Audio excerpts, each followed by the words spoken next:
আচ্ছা, সম্পদ তৈরি করা মানে কি শুধু টাকা জমানো, নাকি এর বাইরেও কিছু আছে? বেশিরভাগ মানুষই ভাবে ভালো বুদ্ধি আর কঠোর পরিশ্রমই সব, কিন্তু ব্যাপারটা আসলে তার চেয়েও বেশি কিছু। রিচ ড্যাড পুর ড্যাড বইটা আমাদের একটা দারুণ আইডিয়া দেয়। ধনীরা শুধু টাকা উপার্জন করে না, তারা টাকা উদ্ভাবন করে।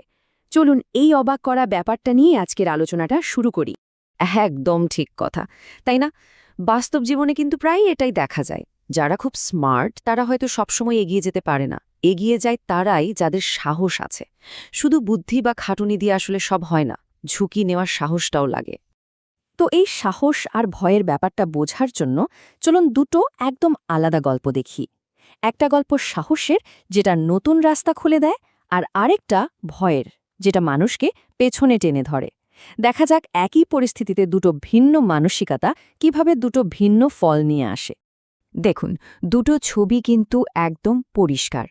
একদিকে আলেকজান্ডার গ্রাহাম বেল, প্রত্যাখ্যাত হওয়ার পরেও তিনি কিন্তু দমে যাননি, বরং ওই প্রত্যাখ্যানকে শক্তিতে বদলে একটা বিশাল সুযোগ তৈরি করে ফেললেন। আর অন্যদিকে ওই ম্যানেজার ৪৫ বছরের চাকরি হারিয়ে তিনি একদম ভেঙে পড়লেন, পুরনো সিস্টেমের বাইরে ভাবতেই পারলেন না। এই দুটো গল্প থেকে আসলে এটাই বোঝা যায়, সাহস কিভাবে নতুন দরজা খুলে দেয় আর ভয় কিভাবে সব দরজা বন্ধ করে দেয়। আচ্ছা, এবার তাহলে আসল কথায় আসা যাক। ধনীরা যে টাকা উদ্ভাবন করে এই বিষয়টা নিয়ে, মানে টাকা কি শুধু উপার্জন করার জিনিস, নাকি এটা তৈরিও করা যায়? এই আইডিয়াটাই কিন্তু আমাদের এতদিন ধরে শেখা সবকিছু থেকে একদম আলাদা। এই কথাটা তো আমরা ছোটবেলা থেকেই শুনে আসছি, তাই না? যে কঠোর পরিশ্রম করো, টাকা বাঁচাও, দরকার হলে লোন নাও, এটাই যেন সফল হওয়ার একমাত্র রাস্তা। কিন্তু এর বাইরেও যে একটা দুনিয়া আছে, যেখানে মানুষ সুযোগের জন্য বসে থাকে না, বরং সুযোগ তৈরি করে।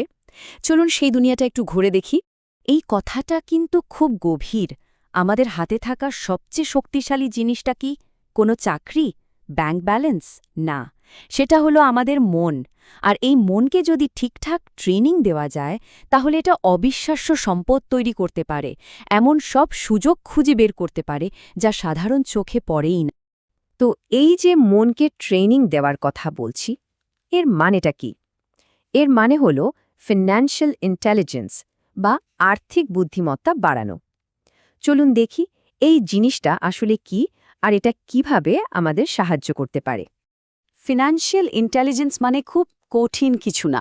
সহজ করে বললে, এটা হলো টাকা পয়সার খেলাটা বুঝতে পারা আর টাকাকে দিয়ে নিজের জন্য কাজ করানোর ক্ষমতা।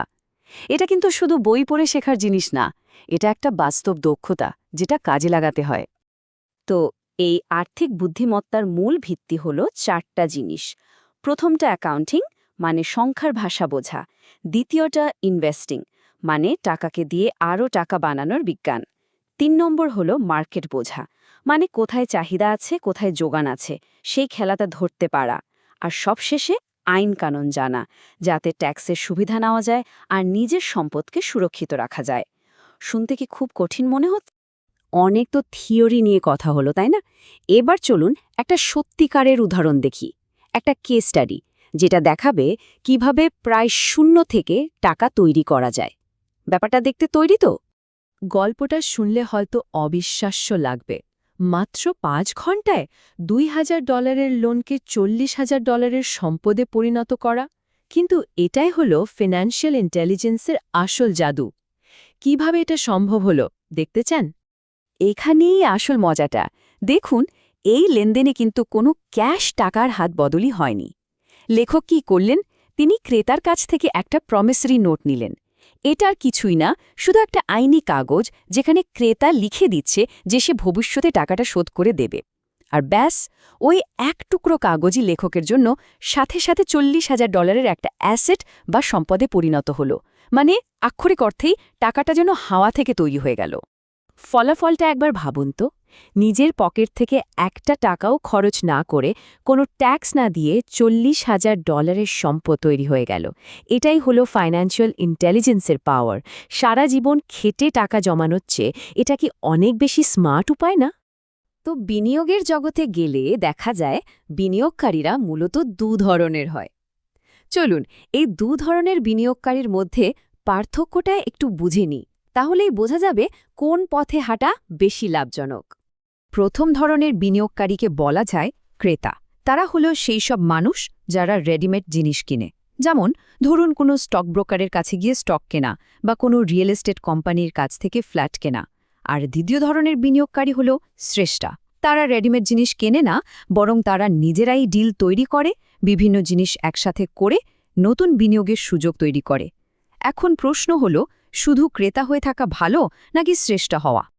এই দ্বিতীয় ধরনের মানে স্রষ্টা বিনিয়োগকারী হতে গেলে মূলত 3টা দক্ষতা লাগে। 1. এমন সুযোগ খুঁজে বের করতে হবে যা অন্য কেউ দেখতে পাচ্ছে না। 2. শুধু ব্যাংকের ওপর ভরসা না করে টাকা তোলার অন্য উপায়ও জানতে হবে। আর 3. নিজের চেয়েও স্মার্ট মানুষদেরকে খুঁজে বের করে তাদের নিয়ে একটা টিম তৈরি করতে হবে। এই দক্ষতাগুলো কি অর্জন করা অসম্ভব? তাহলে এখন দুটো রাস্তা একদম পরিষ্কার। প্রথম রাস্তাটা কি? সারা জীবন হাড় ভাঙা খাটুনি খাটুন, আয়ের প্রায় অর্ধেক ট্যাক্স দিন, আর যা বাঁচবে তা দিয়ে সামান্য কিছু জমান। আর সেই জমানো টাকার উপর যে সামান্য সুদ পাবেন, সেটার উপরও ট্যাক্স দিন। আর দ্বিতীয় রাস্তাটা কি? একটু সময় দিন, নিজের ফিনান্সিয়াল ইন্টেলিজেন্স বাড়ান, আর নিজের মস্তিষ্ককে কাজে লাগিয়ে সম্পদ তৈরি করুন। কোনটা বেশি কঠিন মনে হচ্ছে? প্রথমটা হয়তো সহজ লাগে, কিন্তু ওতে কি সত্যি মুক্তি আছে?